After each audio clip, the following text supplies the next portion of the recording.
As you think about preparing for a 1031 exchange, I can't emphasize enough that surrounding yourself with the proper qualified intermediary like National 1031, your tax advisor, your legal advisor, and whoever you may be working with to represent you in the sale of your current property, known as the relinquished property, and the potential repurchase or identification for repurchase of properties you're going to purchase in the 1031 exchange process, known as the replacement property.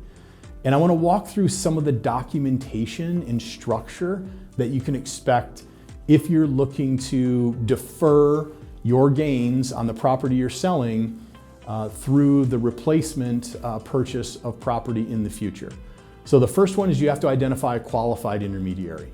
So a qualified intermediary, think of it as a person that you've appointed to essentially make sure that it's handling all the documentation, it's receiving all the funding, because essentially you cannot receive actual or constructive receipt of funds of the property that you're selling until you fully closed on the replacement property.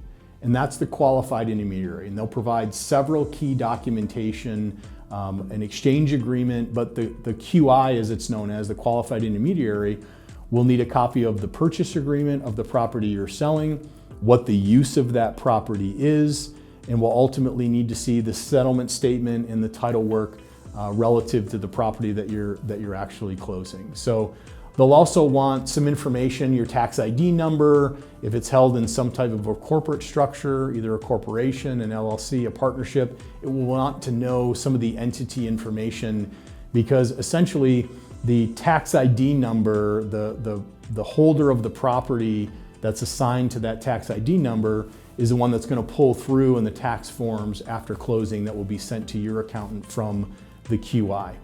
On the replacement property side, very similar. So I sold my property, now I'm looking to repurchase. Again, let's talk about the replacement property. Do you have a purchase agreement? Tell us about the property details. Are you financing, and at what level? Because remember, in a prior video, we talked about cash boot, mortgage boot, and other like-kind boot.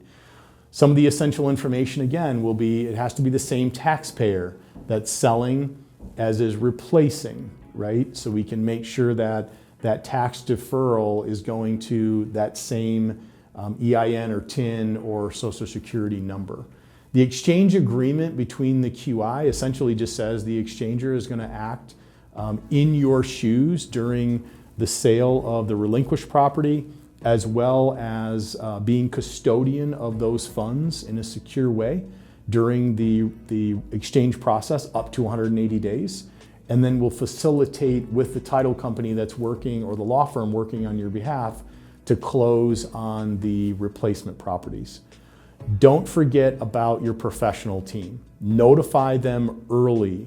Figure out the optionality. Make sure, there's tax attorneys that can say, okay, yep, it'll qualify because it's like kind, and we'll have a deep dive into that in another video. It's like kind.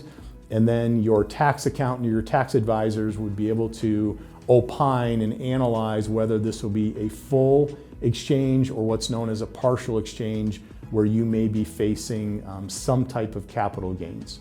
But I can't stress enough, coordinating with them early. At National 1031, we love coordinating with your tax advisors and your legal advisors.